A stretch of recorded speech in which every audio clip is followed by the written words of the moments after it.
नमस्कार, बहुत स्वागत है आपका। आप देख रहे हैं हमारी खास पेशकश। मैं हूं आपके साथ शिल्पा तोमर। पहलवानों से चौतरफा घिर चुके बृजभूषण शरण सिंह अब अलग थलग पड़ने लगे हैं। कल तक बीजेपी की तरफ से किसी प्रकार का शो कॉज नोटिस दिए जाने से इनकार करने वाले बृजभूषण शरण सिंह के लिए सुप्रीम कोर्ट ने मुश्किलें कई गुना बढ़ा दी। जी हां, बृजभूषण के खिलाफ यौन उत्पीड़न को लेकर दिल्ली पुलिस ने गंभीर धाराओं में मामले दर्ज कर लिए हैं। ऐसे में पहलवानों के पक्ष में दिल्ली, हरियाणा, पश्चिमी उत्तर प्रदेश की खाप पंचायतों की तरफ से समर्थन की घोषणा के बाद राजनीतिक दबाव भी बढ़ गया। महिलाओं के सम्मान को लेकर जोरदार आवाज उठाने वाली बीजेपी के लिए बृजभूषण सिंह का साथ देना अब मुश्किल पड़ने लगा। ऐसे में टाड़ा समेत कई आरोपों को झेलकर बरी होने वाले बृजभूषण सिंह के लिए इस बार पहलवान महिलाओं की तरफ से गंभीर यौन शोषण के आरोपों से बेदाग निकल पाना मुश्किल सा लग रहा है। इतना आसान नहीं रहने वाला। वहीं इन सब के बीच भारतीय कुश्ती महासंघ के अध्यक्ष बृजभूषण शरण सिंह ने अपने ऊपर लगे तमाम यौन शोषण के आरोपों को खुले तौर पर नकार दिया। उन्होंने उल्टा पूछा कि नाबालिग लड़की को जांच कमेटी के सामने पेश क्यों नहीं करते। बृजभूषण शरण सिंह ने मीडिया के सामने अपनी बात रखते हुए कहा कि इन आरोपों में एक मामला नाबालिग से भी जुड़ा हुआ है। मैं पूछता हूं, उस नाबालिग को जांच कमेटी के सामने क्यों नहीं लाया जा रहा, क्यों नहीं पेश किया जा रहा। हालांकि इस साल होने वाले 9 राज्यों में चुनाव और साल 2024 को लोकसभा चुनाव भारतीय जनता पार्टी के लिए काफी अहम है। जाहिर सी बात है, ऐसे में बीजेपी विपक्ष के हाथ इस मुद्दे को भुनाने का कोई मौका नहीं देना चाहेगी, जिससे उसे राजनीतिक तौर पर नुकसान या फिर यूं कहा जाए खामियाजा भुगतना पड़े। आज इसी पर करेंगे बात। पहलवानों के इस प्रदर्शन के पीछे कौन है और इस देश के अंदर सुप्रीम कोर्ट से कोई बड़ा नहीं हो सकता। और सुप्रीम कोर्ट ने के सामने कल एफआईआर करने की बात आई है और अभी यद्यप एफआईआर की कॉपी मेरे पास नहीं है, लेकिन एफआईआर हो ही गई होगी और उसमें मुझे कुछ गलत प्रतीत नहीं होता है। और जो जांच एजेंसी वर्तमान समय में दिल्ली पुलिस है, उस पर भी मुझे पूरा भरोसा है। मुझे किसी प्रकार से कोई शिकायत नहीं है और मैं पूरी तरह से निर्दोष हूं और इन आरोपों का सामना करने के लिए तैयार हूं। जांच एजेंसी जहां भी उचित समझेगी उसकी हर जांच में सहयोग करने के लिए मैं तैयार हूं। मुझे पहले भी भरोसा था, आज भी भरोसा है। सुप्रीम कोर्ट से ऊपर इस देश के अंदर कोई नहीं हो सकता है और सुप्रीम कोर्ट का आदेश सर्वमान्य है और मुझे या मेरे समर्थकों को ये आदेश सर्वमान्य है और मुझे जांच एजेंसी पर भी पूरा भरोसा है और मुझे और मेरे समर्थकों को न्याय मिलेगा, क्योंकि लगातार कई महीने से गाली पर गाली, गाली पर गाली, गाली पर गाली, आरोप पर आरोप, आरोप पर आरोप, इससे हमें भी कष्ट होता है, हमारे परिवार को भी कष्ट होता है, हमारे समर्थकों को भी कष्ट होता है। लेकिन हम चाहेंगे कि निष्पक्ष जांच जो सुप्रीम कोर्ट के आदेशानुसार दिल्ली पुलिस कर रही है वो करें और शीघ्र ही मेरा एक शब्द है कि शीघ्र ही जल्द से जल्द ये जांच पूरी करके जो भी कार्रवाई बनती हो उसे करना चाहिए। इन लोगों की डिमांड लगातार बदलती है। अगर इनके पुराने बयानों को आप सुनेंगे तो ये जनवरी में इनकी मांग निकल करके आई थी कि अपने पद से इस्तीफा दें। मैंने उस समय कहा था कि पद से इस्तीफा देने का मतलब है कि मैंने इनके आरोपों को स्वीकार कर लिया। मेरा कार्यकाल लगभग पूरा हो चुका है। जब तक नई बॉडी नहीं बन जाती है, और अभी सरकार ने आईओ की एक कमेटी गठित की है, 3 लोगों की कमेटी गठित की है, जिसमें एक कोई हाई कोर्ट का जज होगा या सुप्रीम कोर्ट का जज होगा। उनकी देखरेख में 45 दिनों के अंदर चुनाव संपन्न होना है। 2 एफआईआर अगर दर्ज हुए हैं तो उसकी कॉपी नहीं मिली है किसी को नहीं मालूम अभी तक कि उस एफआईआर में क्या है, कौन सी धाराएं, कौन सी नहीं है। जब ये लड़कियां मेडल जीत के आती हैं तो हम सब ट्वीट करते हैं, सब कहते हैं कि हमारा गर्व है। सारे जितने भी नेता हैं हम इंक्लूडेड इसमें, हम सब कहते हैं कि ये सबसे बड़ी बात है, देश के लिए अच्छा है, ये है, इन्होंने देश का गर्व सम्मान रखा है।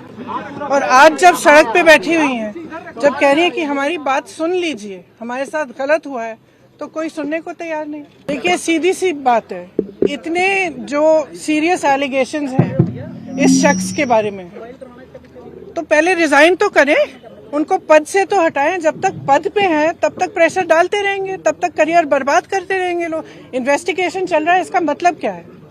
मतलब क्या है? अगर वो आदमी उसी पद पे है जहां सबसे ज्यादा पावर है सबके ऊपर, सारे प्लेयर्स के ऊपर, इनके करियर को बर्बाद करने के लिए, इनको तंग करने के लिए, प्रेशराइज करने के लिए, तो फिर आप कैसे कह सकते हैं कि एफआईआर इन्वेस्टिगेशन? क्या मतलब है इसका? पहले रिजाइन करें, उसको हटाएं पद से। मुख्यमंत्री अरविंद केजरीवाल जी के निर्देश पे मैं और आतिशी यहाँ पे हमारे देश के उन पहलवानों के पास जो हमारी महिला खिलाड़ी यहाँ पे 23 तारीख से धरना दे रही हैं, उनके समर्थन में आए हैं। और ये बहुत दुख की बात है, शर्म की बात है कि जिन खिलाड़ियों ने अपनी पूरी जिंदगी इस देश के तिरंगे को ऊपर लहराने में लगाई है और पूरा जीवन जिन्होंने इस खेल में लगा दिया, देश का नाम ऊंचा किया, आज अपने ही कुश्ती फेडरेशन के अध्यक्ष के यौन उत्पीड़न के खिलाफ एक एफआईआर दर्ज कराने के लिए उनको जो है धरना देना पड़ रहा है। देश का कानून है कि अगर कोई महिला शिकायत कर दे तो तुरंत पुलिस को मुकदमा दर्ज करना, ये देश का कानून है। स्टेटमेंट जो इस देश के खेल मंत्री अनुराग ठाकुर ने दिया, उससे कुछ नहीं हो सकता। वो कहते हैं कि ये खिलाड़ी अनडिसिप्लिन है। मैं अनुराग ठाकुर जी को चैलेंज करती हूँ कि आप एक हफ्ते उतनी ट्रेनिंग करके दिखाइए जितनी ये खिलाड़ी करती हैं। मैं दावे के साथ कह सकती हूँ कि एक हफ्ते के बाद आपकी हालत नहीं होगी कि आप खड़े रह सकें और अपने घर से बाहर निकल जाएं, और आप इन पर टिप्पणी कर रहे हैं। मैं प्रधानमंत्री मोदी जी को कहना चाहती हूँ कि आप बलात्कारियों के साथ मत खड़े रहिए, बलात्कारियों का समर्थन मत करिए, यौन शोषणकारियों का समर्थन मत करिए, इन हमारी खिलाड़ियों को न्याय दिलाइए। और आज अगर इनको एक एफआईआर करवाने के लिए सुप्रीम कोर्ट तक जाना पड़ रहा है, सड़क पे बैठना पड़ रहा है, तो पूरे देश को शर्मसार होना चाहिए।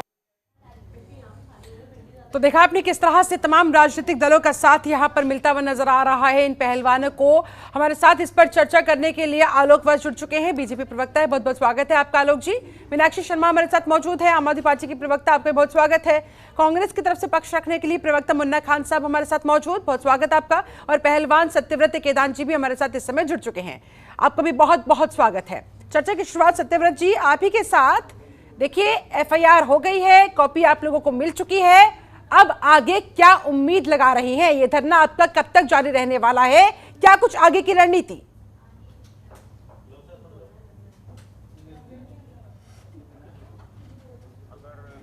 एफआईआर के लिए हमें इतना संघर्ष करना पड़ा है, तो दिल्ली पुलिस क्या इन्वेस्टिगेट करेगी, इस पर भी बड़ा सवाल है। और बस यही है कि हम तो इन्वेस्टिगेशन में तो साथ सहयोग करेंगे, लेकिन हमारे को अभी भी ये है कि अभी एफआईआर होने से हमें न्याय नहीं मिल जाता।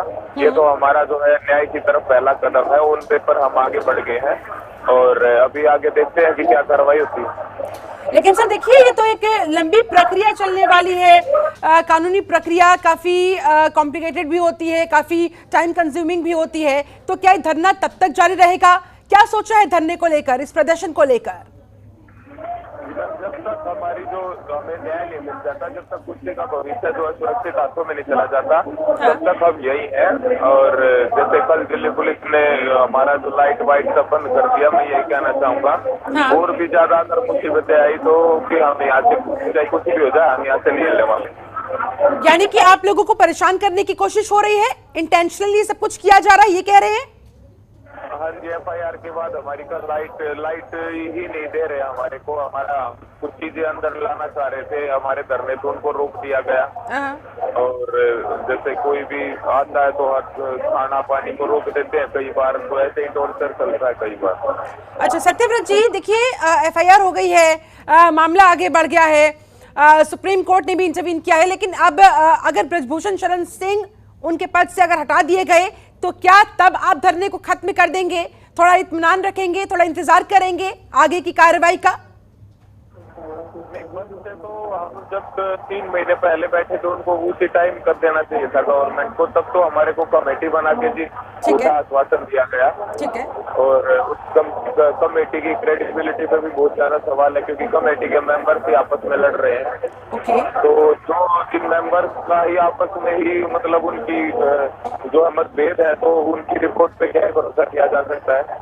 तो अभी हम आगे नहीं जाएंगे जी जब तक जो है गिरफ्तारी ना हो जाए। और जो रेसलिंग है, रेसलिंग कुछ ऐसे हाथों में, रेसलिंग से राजनीति को अलग करके रेसलिंग में ऐसे हाथों में ना चली जाए जब तक हमारी जो बहनें हैं उनका जो है फ्यूचर सिक्योर हो। ठीक है, हमारे साथ आलोक जी भी जुड़े हुए हैं, बीजेपी प्रवक्ता। आलोक जी, सुना आपने? आर पार की लड़ाई के मूड में ये पहलवान अब वहां पर धरने पर बैठे हुए हैं, कह रहे धरना तब तक खत्म नहीं होगा जब तक कुश्ती को बचा नहीं लिया जाता, जब तक इन्हें न्याय नहीं मिल जाता। और ऊपर से दिल्ली पुलिस पर भी आरोप लगा रहे हैं कि इंटेंशनली इन्हें परेशान करने की कोशिश हो रही है, इनका लाइट पानी वहां पर बंद कर दिया गया। ऑडियो में प्रॉब्लम आ रही है, आवाज कट ठीक है, मैं PCR से करवाती हूँ सर।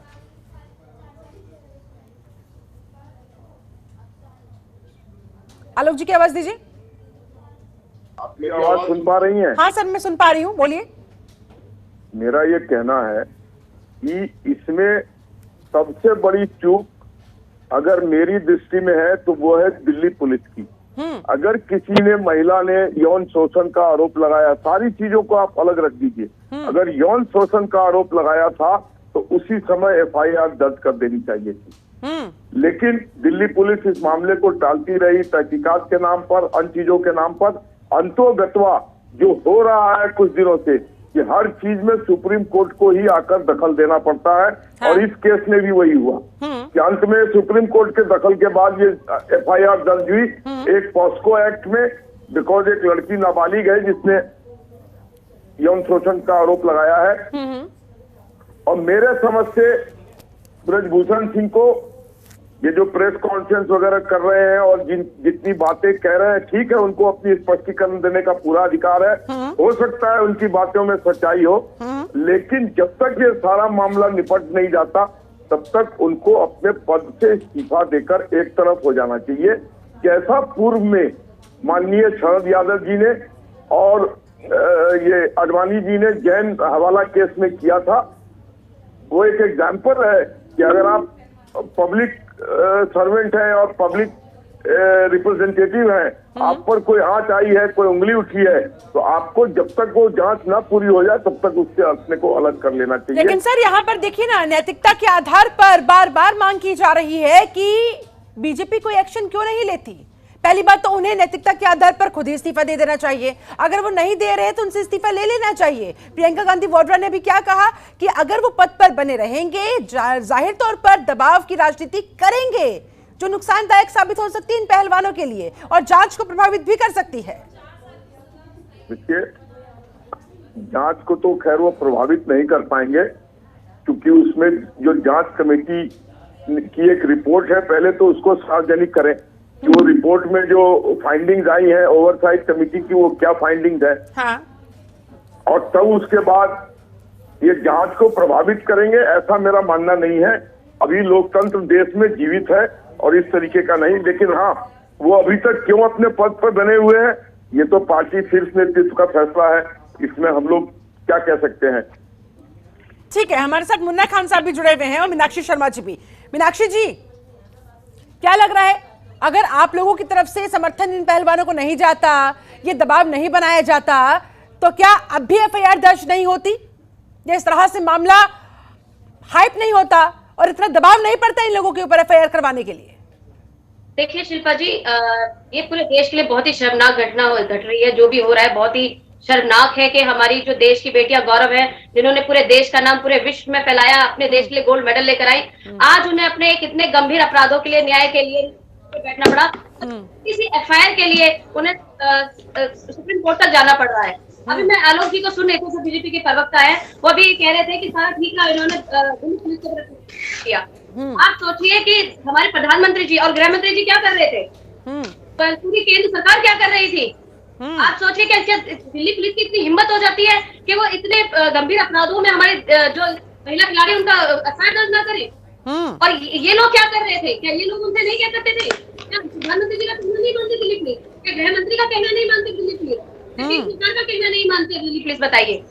आज दिल्ली पुलिस इतनी बड़ी हो गई कि उसके आगे प्रधानमंत्री की भी नहीं चल रही है, गृह मंत्री की भी नहीं चल रही है। अपनी सारी नाकामियों को, अपनी सारी गलतियों का ठीकना ये दिल्ली पुलिस से ठोकना चाहते हैं। इनकी सलाह के बिना तो चल भी नहीं सकते। आप सोचिए, इतनी छोटी सी एफआईआर के लिए 3 महीने हमारी बेटियों को इंतजार करना पड़ा, उसके बावजूद उनकी एफआईआर दर्ज नहीं होती है, तब उन्हें सड़कों पर जाकर बैठना पड़ता है, तब सुप्रीम कोर्ट पे गुहार लगानी पड़ती है। आज भी नैतिकता के आधार पर उस ब्रिजभूषण जी से इस्तीफा तक नहीं ले पाई है सरकार। सोचिए, उसने एक चीज कही थी ब्रिजभूषण, जिसके ऊपर इतने आपराधिक मामले हैं, उस पर विश्वास किया जा रहा है, उसके लिए जांच कमेटी बैठाई जा रही है। और हमारी जो बेटियां हैं, जो देश का गौरव है, उनके लिए मतलब उन पर विश्वास नहीं है इस सरकार को। सोचिए कितनी शर्म की बात है। 3 महीने बाद भी आज तक उसका इस्तीफा नहीं लिया गया इस सरकार से। और प्रधानमंत्री जी जो उन्हें बुलाकर उनका सम्मान करते थे हमारी बेटियों का, आज एक बार भी उन्होंने जाकर ये नहीं पूछा बेटियों से कि तुम्हारे साथ क्या हुआ या तुम्हें मेरी किस चीज की सहायता की जरूरत है। ठीक है, सिर्फ फुटेज खाने के लिए है हमारे प्रधानमंत्री जी, या सिर्फ उनका जो क्रेडिट है वो लेने के लिए है कि मेडल लाए हमारी बेटियां और क्रेडिट ले जाए हमारे प्रधानमंत्री जी। जब न्याय की जरूरत हो हमारी बेटियों को तो गायब हो जाए हमारे प्रधानमंत्री जी। ये क्या तरीका हुआ बताइए। आज ये देखिए कि अभी भी जो हमारी बेटियां मांग कर रही हैं, मैं चाहती हूँ कि हमारे प्रधानमंत्री जी और गृह मंत्री जी उनकी मांगों को माने, क्योंकि वो जो मांग कर रही हैं वो बिल्कुल जायज है। कि जिस तरीके से उनको धमकाया जा रहा है, सबसे पहले तो उन सबको सुरक्षा प्रदान की जाए। एफआईआर दर्ज करने के बाद सबसे पहले उन्हें अरेस्ट किया जाए ब्रिजभूषण जी को, और उनसे सारे पदों से इस्तीफा लिया जाए ताकि निष्पक्ष जांच हो सके। जांच की मांग कर रहे हैं, साथ ही साथ पीएम नरेंद्र मोदी से इंटरवीन करने की भी मांग कर रहे हैं। और साथ मौजूद है खान साहब, आपको क्या लगता है? देखिए, जिस तरह से पहलवान अपनी आवाज उठा रहे हैं, 2 टूक इन्होंने कह दिया है कि धरना तो जारी रहने वाला है जब तक इन्हें न्याय नहीं मिल जाता, चाहे उसमें कितना भी समय क्यों ना लग जाए, क्योंकि पहले ये सरकार के बकाये में आ चुके हैं, बहकावे में आ चुके हैं, लेकिन अब और नहीं। ऐसे में अब आगे की राह किस तरह की नजर आ रही है?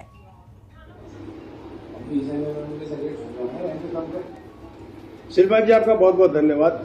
शिल्पा जी, जिस तरीके से आपने देखा होगा, पहलवान जब मेडल जीत के आते थे, जो हमारी बेटियां मेडल जीत के आती थी, तो देश के प्रधानमंत्री लच्छेदार भाषण देते थे, उनके कसीदे पढ़ते थे। लेकिन 23 तारीख से 5 दिन हो गए धरने प्रदर्शन पे बैठे, सरकार को सूद नहीं है। एक बात। दूसरी बात, अब ये नारा बिल्कुल जग जाहिर हो चुका है कि मोदी तेरे राज में अब सुरक्षित नहीं बेटी किसी भी समाज में। तो ये जो नारा देते थे बेटी बचाओ बेटी पढ़ाओ, तो अब ये नारा उल्टा हो गया, बेटी तो पढ़ाओ लेकिन बेटी भी बीजेपी के नेता से बचाओ, ये जरूरी हो चुका है। जिस तरीके से शोषण के आरोप लगे, और ब्रिजभूषण सिंह कोई साधारण आदमी नहीं, बहुत ही बड़ा कुख्यात अपराधी है, 40 मुकदमे दायर है। मैं पर्सनली व्यक्तिगत तौर पे जानता हूँ, बस्ती से आते हैं, 40 मुकदमे दर्ज है, चाहे नवाबगंज हो, अयोध्या हो, बस्ती हो, गोंडा हो, 40 मुकदमे, जिसमें लूट, रेप, मर्डर, लूट, डकैती, ये सारे शामिल है। उसके बाद बीजेपी के सह में ये मंत्री बना घूमता रहा, और 6 महीने से लगातार ये जो लड़के पहलवान जितनी है लड़कियां, वो गुहार लगाती रही सरकार से, यहाँ तक कि थाने में उसकी एफआईआर तक नहीं होती, क्योंकि उसे पता है कि संयम और कोतवाल तो डर का है का। जब वहां से लाल बत्ती दिखी इनको, जहां से इनको हरी बत्ती दिख रही थी, तो अब जो पुलिस वाले एक्शन में आए, अब वो एफआईआर हुआ। मैं समझता हूँ अभी भी इंसाफ नहीं हुई है, इंसाफ तब तक नहीं होगी जब इनको न्याय न मिले। दूसरी बात, जब तक ब्रिजभूषण सिंह अपने पद पर बने रहेंगे, कहीं न कहीं दबाव बना रहेगा और जांच प्रक्रिया में बाधाएं आएंगी। इसीलिए बीजेपी सरकार अगर चाहती है कि बेटी को इंसाफ मिले, तो सबसे पहले ब्रिजभूषण को पद से हटाए, उनपे जितने 40 मुकदमे लगे उस पर कार्रवाई करे, और जो यौन शोषण का मामला है उन पे कार्रवाई करे। आज मैं ये पूछना चाहता हूँ स्मृति ईरानी की बेटी पे गौ मांस के तस्करी का आरोप लगा, बियर बार चलाने का आरोप लगा। स्मृति ईरानी पूरे विश्व को सर पे उठा रखी थी, लेकिन आज यही देश की बेटी 5 दिनों से धरना प्रदर्शन करती है। आज उसे सांप सूंघ गया, एक शब्द वो कहने के लिए तैयार नहीं है। जो बेटियों के पक्ष में नारा देते थे, बेटी बचाओ आंदोलन में जुड़े थे, आज वो एक शब्द एक पक्ष नहीं बोल रहे। आज एक शब्द क्यों नहीं बोला जा रहा? आलोक जी जवाब दीजिए। कह रहे कि कहां गए बीजेपी के तमाम बड़े चेहरे जो बेटियों के हक की आवाज की बात करते थे, हक की बात करते थे, आज उन्हें कहां सांप सूंघ गया? क्यों नहीं इन लोगों के पास आ रहे हैं? क्यों नहीं इन पहलवानों से, इन बेटियों से बात कर रहे हैं? देखिए, कानून अपना काम कर रहा है, चाहे सुप्रीम कोर्ट की निगरानी में हो या अन्यथा हो, तो इसलिए ऐसी कोई बात नहीं है। अब जो अब एफआईआर दर्ज हो गई है, इसके पहले भी इन खिलाड़ियों के साथ ही मिलकर उनके साथ मीटिंग करके खेल मंत्री ने जो कमेटी बनाई थी और उसमें जिसका नाम उन्होंने ऐड करवाया था वो भी ऐड किया, लेकिन ये लोग कमेटी की रिपोर्ट आने तक इंतजार करने के लिए तैयार नहीं थे। इंसाफ चाहिए, बिल्कुल इंसाफ मिलेगा मुन्ना भाई, आप इसके लिए निश्चित रहिए। हम लोगों के राज में इस तरीके की चीजों को बख्शा नहीं जाएगा। आप देख रहे हैं कि जो भी सजाता, जो भी दोषी है या जिन लोगों ने भी गलत काम किए हैं, सर ये पहलवान वहां पर जो धरने पर बैठे हैं, आलोक जी ये कह रहे हैं कि भाई सबसे पहले तो पद से हटाया जाना चाहिए बृजभूषण शरण सिंह, तो उसको लेकर पार्टी क्या सोच रही है, किस बात का इंतजार कर रही है? देखिए, अभी तक वो दोषी नहीं पाए गए, उनके ऊपर एक इल्जाम लगा है, लेकिन वो दोषी कहीं से नहीं पाए गए हैं। और जब तक दोष सिद्ध नहीं हो जाता है, जब तक किसी पर कार्रवाई करने का कोई औचित्य नहीं बनता है। हाँ, ये जरूर है कि उस व्यक्ति को स्वयं अपनी नैतिक बल पे रिजाइन कर देना चाहिए था, जो उन्होंने अभी तक नहीं किया है। इसकी मैं निंदा करता हूँ। उनको अवश्य जब तक ये जांच और एफआईआर के निष्कर्ष आते तब तक उनको इससे अपने को अलग थलग कर लेना चाहिए था। ठीक है, खुद से उन्हें इस्तीफा दे देना चाहिए था, लेकिन उन्होंने दिया नहीं। लेकिन साथ ही साथ सत्यव्रत केदान जी ये कह रहे हैं कि वो दोषी तो साबित हुए नहीं है, तो फिर कार्रवाई किस मुंह से करेंगे? देखिए, कार्रवाई तो जब आपने एफआईआर दर्ज कर ली और पोस्को है तो उसको एटलीस्ट गिरफ्तार तो करो, उससे पूछताछ करो, गिरफ्तार करो। अपनी कार्रवाई एफआईआर के बाद पोस्को एक्ट में क्या कार्रवाई होती है सभी को पता है। अगर उनकी जगह कोई आम आदमी होता तो अब तक वो पीछे सलाखों के पीछे होता, उससे पता नहीं रिमांड में होता है क्या क्या उसके खिलाफ कार्रवाई हो जाती है। पोस्को एक्ट में जो कार्रवाई होनी चाहिए वो कार्रवाई करो। जी सत्यव्रत जी, लेकिन बृजभूषण शरण सिंह मीडिया के सामने आकर ओपनली आप लोगों को चैलेंज भी कर रहे हैं कि जो नाबालिग लड़की की आप बात कर रहे हैं कमेटी के सामने, उसे पेश क्यों नहीं करते हैं? यानी कि कहीं ना कहीं वो ये जता रहे हैं कि ये सब कुछ प्लांटेड है, ये सब कुछ झूठ है, मैं निर्दोष हूं, बार बार कह रहे हैं। इसको लेकर क्या कहेंगे सर? मैम, आप हिंदुस्तान में रहते हैं, यहाँ पे आप महिलाओं की हालत को जानते हैं। ऊपर से हाईकोर्ट के ऑर्डर है लड़की की जान को इन मामलों में खतरा होता है। उल्टा समाज में उसकी क्या पोजीशन हो जाती है अगर उसको हम सामने ले आएंगे तो। दूसरा, हाईकोर्ट ने खुद बोला है कि लड़की की आइडेंटिटी रिवील नहीं की जा सकती। इतनी सारी बातें होने के बावजूद भी अगर कोई आदमी ये बोल रहा है कि उसको पेश कीजिए, तो ये तो बिल्कुल ही निचले स्तर की बात है। ठीक है, जाहिर तौर पर समझा जा सकता है इस तरह के मामलों में जान का भी डर सताता है, इज्जत की भी फिक्र होती है। पहलवानों के धरने के पीछे कौन पर, लेकिन इसी बीच एक बड़ी खबर की कर लेते हैं बात मुख्तार अंसारी से जुड़ी हुई। बता दें आपको, मुख्तार अंसारी को 10 साल की सजा सुनाई गई। जी हां, एमपी एमएलए कोर्ट की तरफ से यह सजा सुनाई गई है। मुख्तार अंसारी को 10 साल की सजा। आज एमपी एमएलए कोर्ट ने गैंगस्टर एक्ट में यह फैसला सुनाया।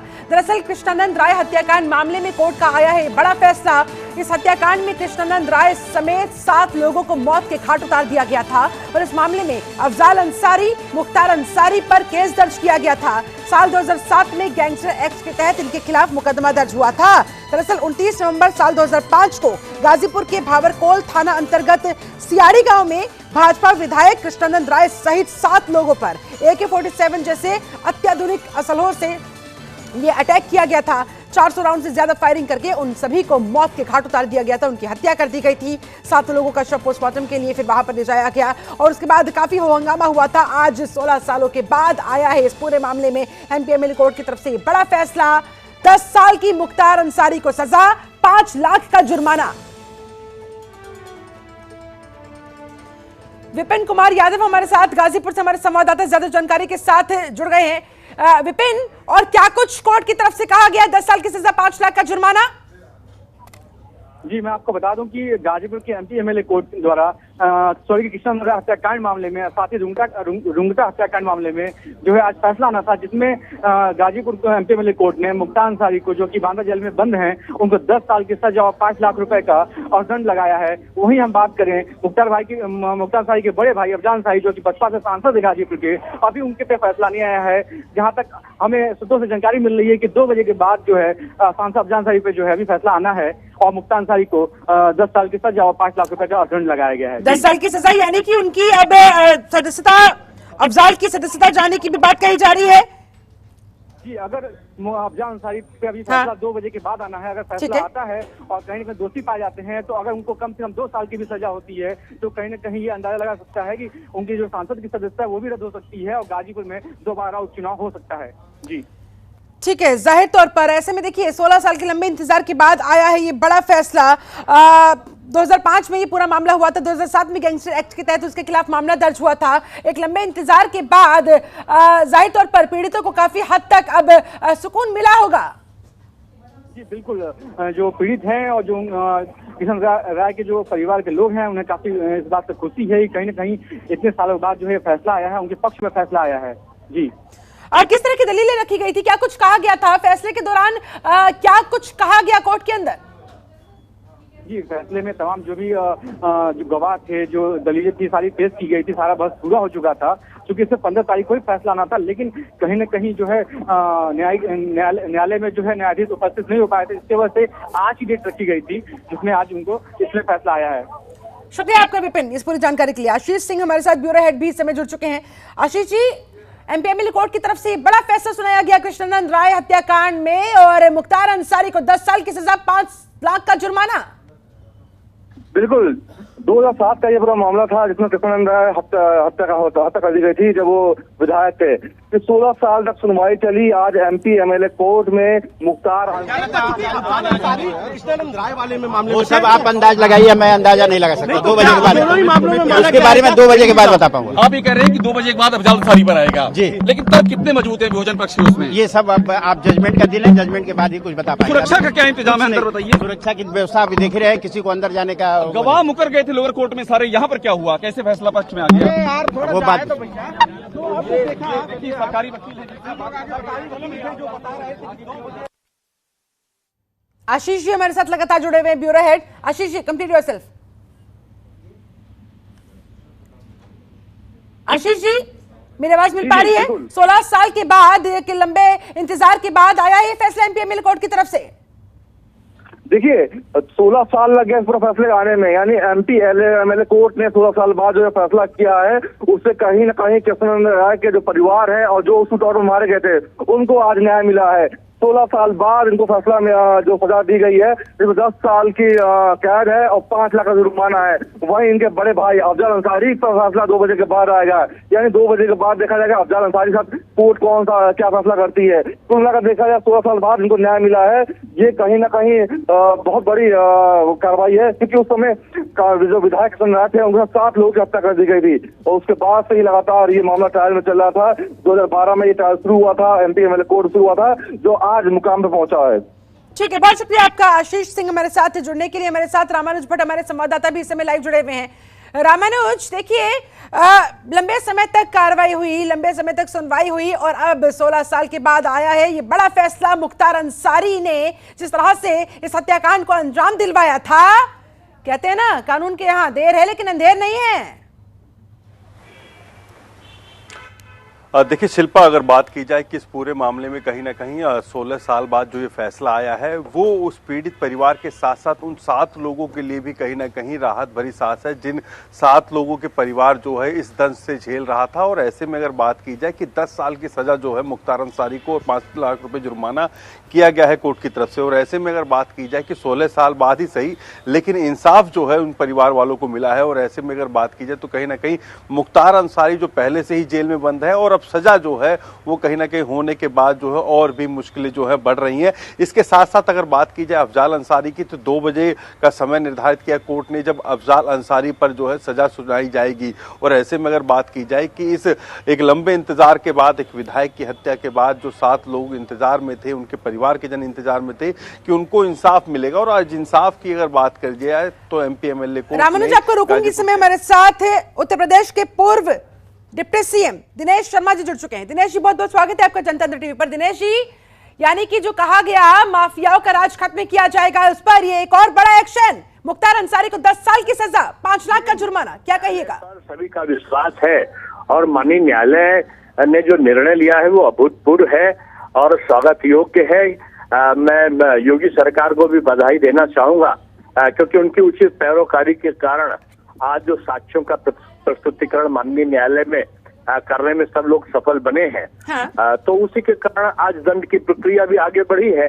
15 वर्षों में कोई दंड नहीं मिला क्योंकि पिछली सरकारें कहीं ना कहीं प्रत्यक्ष अप्रत्यक्ष रूप में सहायक बनी थी, माफिया और अपराध करने वाले लोगों की सहायक बन के काम कर रही थी। आज मैं समझूंगा एक अच्छा अवसर है जब माफियाओं के खिलाफ पूरी प्रदेश में बगैर जाति, धर्म और क्षेत्र के कार्रवाई चल रही है। माननीय न्यायालय का निर्णय भी और लोगों के संदर्भ में आना है। मैं समझता हूँ कि जो भी न्यायालय निर्णय देगा वो निष्पक्ष न्यायिक प्रक्रिया है और वो स्वागत योग्य है। दिनेश, लोगों को क्या कहना चाहेंगे जो कहते हैं कि उत्तर प्रदेश के अंदर कानून राज नहीं बल्कि तमंचा राज है? नहीं, अब तो तमंचा राज था, अब तमंचा राज नहीं है। अब तमाचा देने के लिए जनता तैयार खड़ी रहती है कि अगर कोई अपराधी उनके सामने अपराध करने की कोशिश करता है तो जनता स्वयं आज तमाचा मारने की स्थिति में है। और जनता अब उनका जो अपराध है वो बर्दाश्त नहीं कर सकती क्योंकि उसके पास पुलिस की सुनवाई है और वो पुलिस में अपनी बात को कह के ऐसे लोगों को दंड दिला सकती है। इसलिए वो तमंचा राज गया। अब तो उत्तर प्रदेश में ब्रह्मोस मिसाइल और बड़े बड़े ऑटोमेटिक राइफलें बन रही हैं सरकारी स्तर पर जो देश की रक्षा करेंगी। लेकिन सर, विपक्षी दलों का ये भी कहना है कि यहाँ पर तो देखिए अपराध कहाँ खत्म हुआ है बल्कि 3 और नए अपराधी जन्म हो गए। जिस तरह से उन्होंने पुलिस कस्टडी के अंदर हत्याकांड को अंजाम दिया, तो ऐसे में आप तमाम माफियाओं को और उन लोगों को क्या जवाब देंगे सर? पात्र बनेगा। ठीक है, बहुत शुक्रिया आपका दिनेश शर्मा जी हमारे साथ जुड़ने के लिए। तो उत्तर प्रदेश को लेकर वो कह रहे थे कि यहाँ पर अब कानून का राज है, यहाँ पर माफिया राज नहीं है, खत्म किया जा रहा है। और इसी के तहत ये न्यायालय की तरफ से जो बड़ा फैसला आया है, एमपी एमएलए कोर्ट की तरफ से बड़ा फैसला आया है मुख्तार अंसारी को लेकर 10 साल की सजा और 5 लाख का जुर्माना। समाचार पंकज पांडे नाम है, ठीक है। संवाददाता भी लगातार जुड़े हुए हैं। रामानुज, एक बार फिर से आपके पास आते हुए, देखिए 2007 में गैंगस्टर एक्ट के तहत मुकदमा दर्ज हुआ था, सालों साल कार्रवाई चली, सुनवाई चली और अब ये जो फैसला सामने आया है, जाहिर तौर पर माफियाओं के बीच एक बड़ा और कड़ा संदेश पहुंचाने की यहाँ पर ये कोशिश कि अब नहीं, जितना जुल्म करना था, जितनी ज्यादतियां करनी थी, जितने अपराध करने थे कर लिए, अब आगे नहीं। ये योगी सरकार है, ये योगी का अंडर है। देखिए, अगर बात की जाए कि शिल्पा जो है सरकार का मामला बिल्कुल अलग है। सरकार अपना काम करती है, लेकिन कोर्ट ने जो डिसीजन दिया है, ये पूरा मामला कोर्ट में चल रहा था, 16 साल से लगातार जो है इसमें सुनवाई चल रही थी और ऐसे में कोर्ट का जो न्याय है वो सही सीधे तौर पर अगर देखा जाए तो कोर्ट ने इसमें जो है 7 लोगों के परिवार पर जब हत्या हुई थी, 7 लोगों की, उस घटना में जो लोग मारे गए तो उनको एक बड़ा इंसाफ दिया है। जिसमें कृष्णन राय की अगर बात की जाए तो उनके ऊपर जो है जिस तरीके से हमला हुआ था और उनके सुरक्षा कर्मियों के ऊपर, ये सारी बातें कहीं ना कहीं अब जो है उनके परिवार वालों को कोर्ट ने एक तरीके से इंसाफ देकर जो है एक मरहम लगाया है, क्योंकि काफी दिनों से 16 साल से एक इंतजार था कि आखिर कब हो गई मुख्तार को सजा, कब होगी अफजाल को जो है सजा। तो कहीं ना कहीं मुख्तार अंसारी को सजा देकर जो है कृष्णानंद राय और तमाम उन पीड़ितों को जो उस घटना के दौरान जिनकी मौत हुई थी, उनको कहीं ना कहीं जो है राहत है, उनके परिवार के अंदर खुशी है कि इंसाफ जो है मिला देर से ही सही, लेकिन पूरा इंसाफ अलग जो है, है न्यायालय का मामला अलग है। न्यायालय की तरफ से ये जो बड़ा फैसला सुनाया गया है, लेकिन देखिए ना, पहले भी हमने इतिहास में देखा है कि किस तरह से ऐसे गैंगस्टर्स को कहीं ना कहीं राजनीतिक जब संरक्षण प्राप्त हो जाता था तो आसानी से ही बाहर आ जाते थे, बेल पर आकर फिर अपनी मनमानी किया करते थे। लेकिन अब यहाँ पर उनके इन्हीं तमाम मंसूबों पर पानी फिरता हुआ दिखाई देता है और ये न्यायालय की चौखट तक पहुंचते हैं और फिर होता है इंसाफ। देखिए, कोर्ट की अगर बात की जाए तो कोर्ट जो है हर एक पहलू को जो है जांचने के बाद ही जो है कोर्ट ने जो है इंसाफ दिया है। और ऐसे में अगर बात की जाए कि हर उस सबूत को, हर उस गवाह को जो है बुलाया गया, पूछा गया, उनसे जो है जिरह हुई और कहीं ना कहीं वो सारी जिरह जो है वो सब साबित हो गया। जो लगातार आरोपी जो है ये बच रहे थे मुख्तार अंसारी की, उनके द्वारा नहीं कराया गया है, उनकी घटना नहीं में कोई इन्वॉल्वमेंट है, तो कहीं ना कहीं उस पूरी घटना का इन्वॉल्वमेंट के साथ साथ जो ऑडियो भी कई वायरल हुए थे वो भी सुने गए।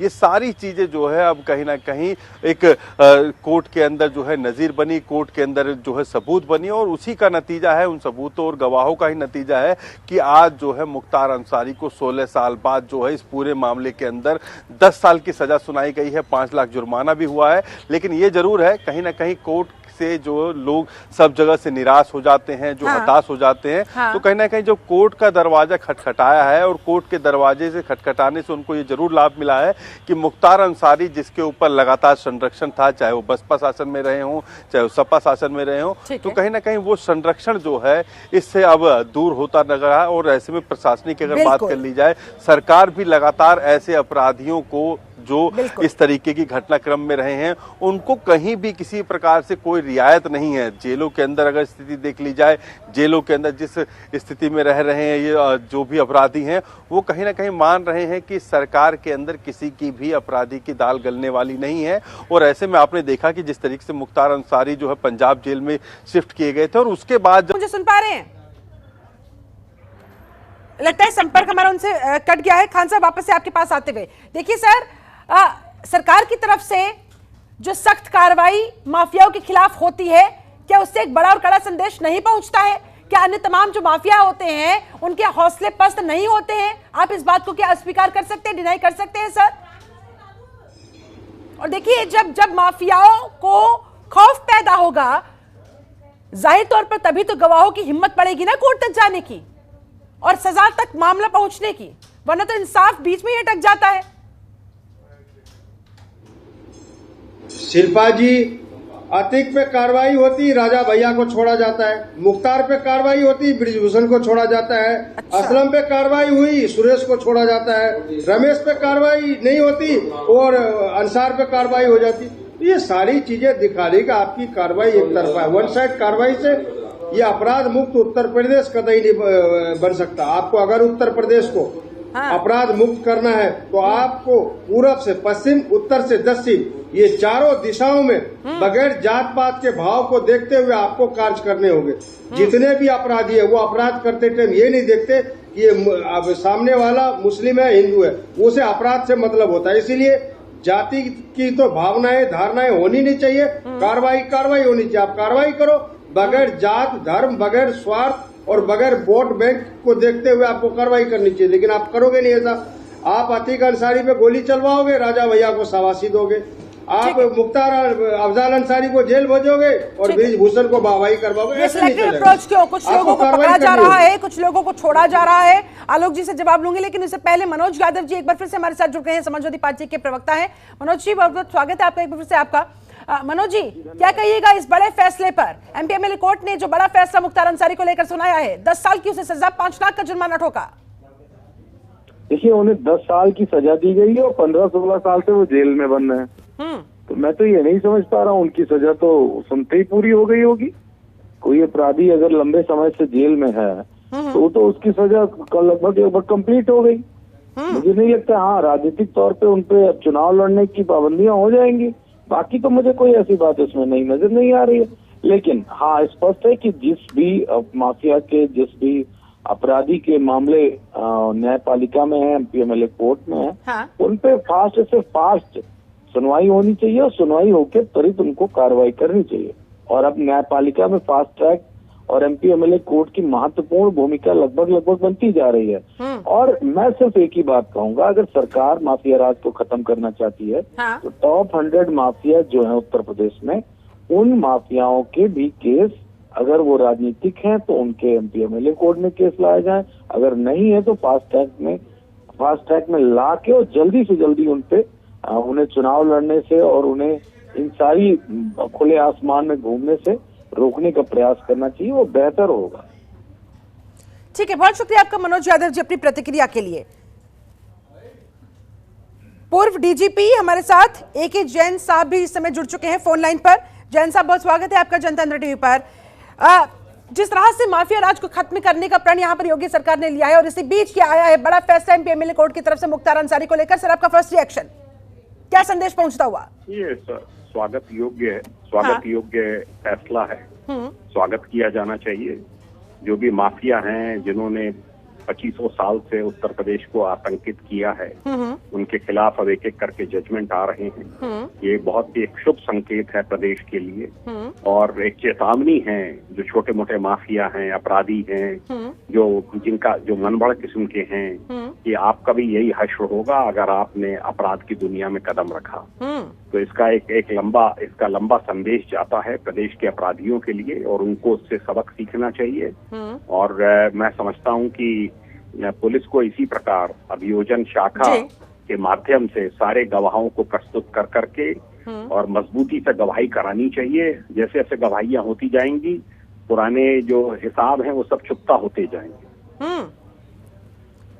जाहिर तौर पर देखिए सर, इस तरह के माफियाओं का जो एक साम्राज्य फैला होता है, कहीं ना कहीं उन्हें राजनीतिक संरक्षण प्राप्त होता है, वो संरक्षण हटना बहुत जरूरी है ताकि ये न्याय की चौखट तक पहुंच सके और इंसाफ पीड़ितों को मिल सके। इसके लिए आप सरकार का क्या रोल देखते हैं सर, और कितना इंपॉर्टेंट वो रोल? सरकार जो है वो प्रोटेक्टर होती है पब्लिक की जनमानस की। मुझे सुन पा रहे हैं? लगता है संपर्क हमारा उनसे कट गया है। खान साहब, वापस से आपके पास आते हुए देखिए सर, सरकार की तरफ से जो सख्त कार्रवाई माफियाओं के खिलाफ होती है, क्या उससे एक बड़ा और कड़ा संदेश नहीं पहुंचता है? क्या अन्य तमाम जो माफिया होते हैं उनके हौसले पस्त नहीं होते हैं? आप इस बात को क्या अस्वीकार कर सकते हैं, डिनाई कर सकते हैं सर? और देखिए, जब माफियाओं को खौफ पैदा होगा, जाहिर तौर पर तभी तो गवाहों की हिम्मत पड़ेगी ना कोर्ट तक जाने की और सजा तक मामला पहुंचने की, वरना तो इंसाफ बीच में ही अटक जाता है। शिल्पा जी, अतिक पे कार्रवाई होती, राजा भैया को छोड़ा जाता है। मुख्तार पे कार्रवाई होती, ब्रिजभूषण को छोड़ा जाता है। अच्छा। असलम पे कार्रवाई हुई, सुरेश को छोड़ा जाता है। रमेश पे कार्रवाई नहीं होती और अंसार पे कार्रवाई हो जाती। ये सारी चीजें दिखा रही कि आपकी कार्रवाई एक तरफा है। वन साइड कार्रवाई से ये अपराध मुक्त उत्तर प्रदेश कतई नहीं बन सकता। आपको अगर उत्तर प्रदेश को अपराध मुक्त करना है तो आपको पूरब से पश्चिम, उत्तर से दक्षिण, ये चारों दिशाओं में बगैर जात पात के भाव को देखते हुए आपको कार्य करने होंगे। जितने भी अपराधी है वो अपराध करते टाइम ये नहीं देखते कि ये सामने वाला मुस्लिम है, हिंदू है, उसे अपराध से मतलब होता है। इसीलिए जाति की तो भावनाएं, धारणाएं होनी नहीं चाहिए। कार्रवाई होनी चाहिए। आप कार्रवाई करो बगैर जात, धर्म, बगैर स्वार्थ और बगैर वोट बैंक को देखते हुए आपको कार्रवाई करनी चाहिए। लेकिन आप करोगे नहीं ऐसा।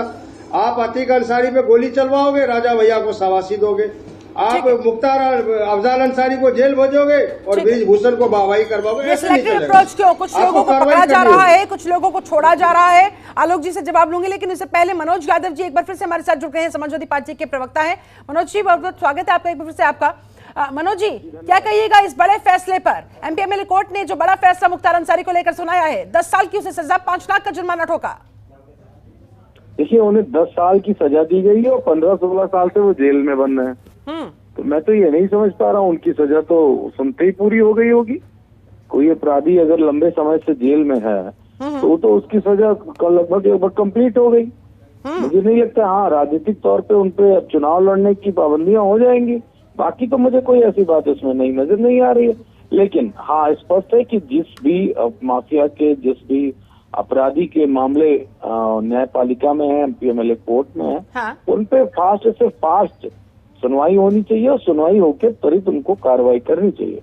और अब न्यायपालिका में फास्ट ट्रैक और एमपीएमएलए कोर्ट की महत्वपूर्ण भूमिका लगभग बनती जा रही है। और मैं सिर्फ एक ही बात कहूंगा, अगर सरकार माफिया राज को खत्म करना चाहती है, हाँ। तो टॉप 100 माफिया जो है उत्तर प्रदेश में, उन माफियाओं के भी केस, अगर वो राजनीतिक हैं तो उनके एमपीएमएलए कोर्ट में केस लाया जाए, अगर नहीं है तो फास्ट ट्रैक में ला के और जल्दी से जल्दी उन्हें चुनाव लड़ने से और उन्हें इन सारी खुले आसमान में घूमने से रोकने का प्रयास करना चाहिए, वो बेहतर होगा। ठीक है, बहुत शुक्रिया आपका मनोज यादव जी अपनी प्रतिक्रिया के लिए। पूर्व डीजीपी हमारे साथ AK जैन साहब भी इस समय जुड़ चुके हैं फोन लाइन पर। जैन साहब, बहुत स्वागत है आपका जनतंत्र टीवी पर। जिस तरह से माफिया राज को खत्म करने का प्रण यहाँ पर योगी सरकार ने लिया है और इसी बीच क्या आया है बड़ा फैसला एमपीएमएलए कोर्ट की तरफ से मुख्तार अंसारी को लेकर, सर आपका फर्स्ट रिएक्शन, क्या संदेश पहुंचता हुआ? ये स्वागत योग्य फैसला है, स्वागत किया जाना चाहिए।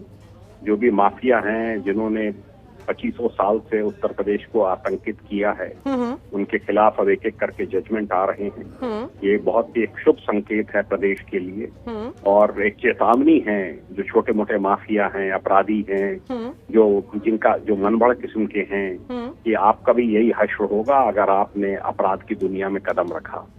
तो इसका एक लंबा संदेश जाता है प्रदेश के अपराधियों के लिए और उनको उससे सबक सीखना चाहिए।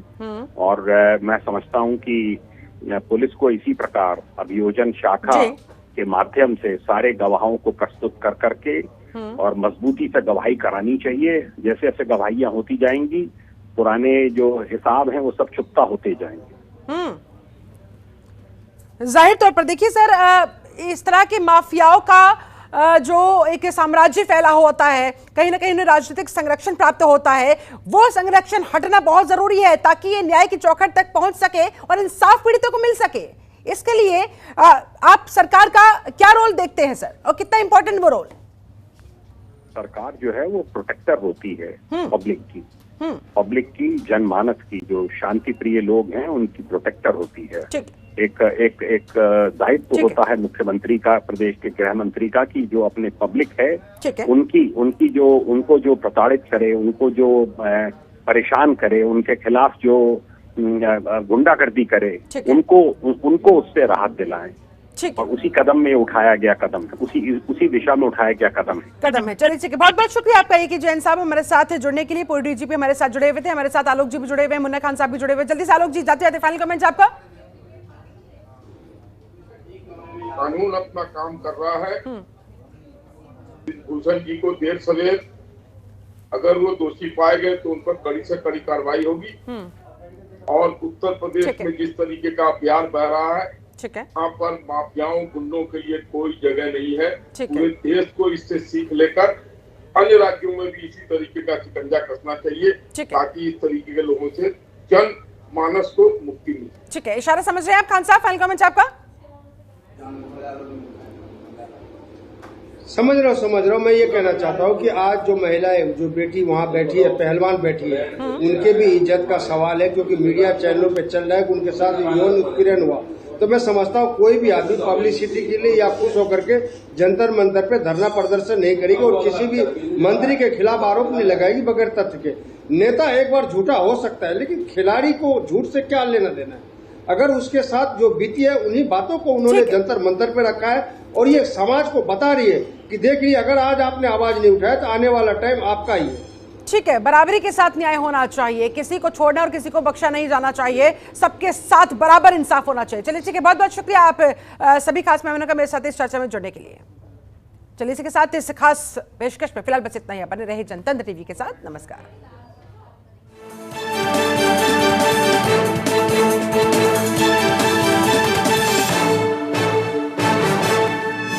आप देख रहे हैं जनतंत्र टीवी।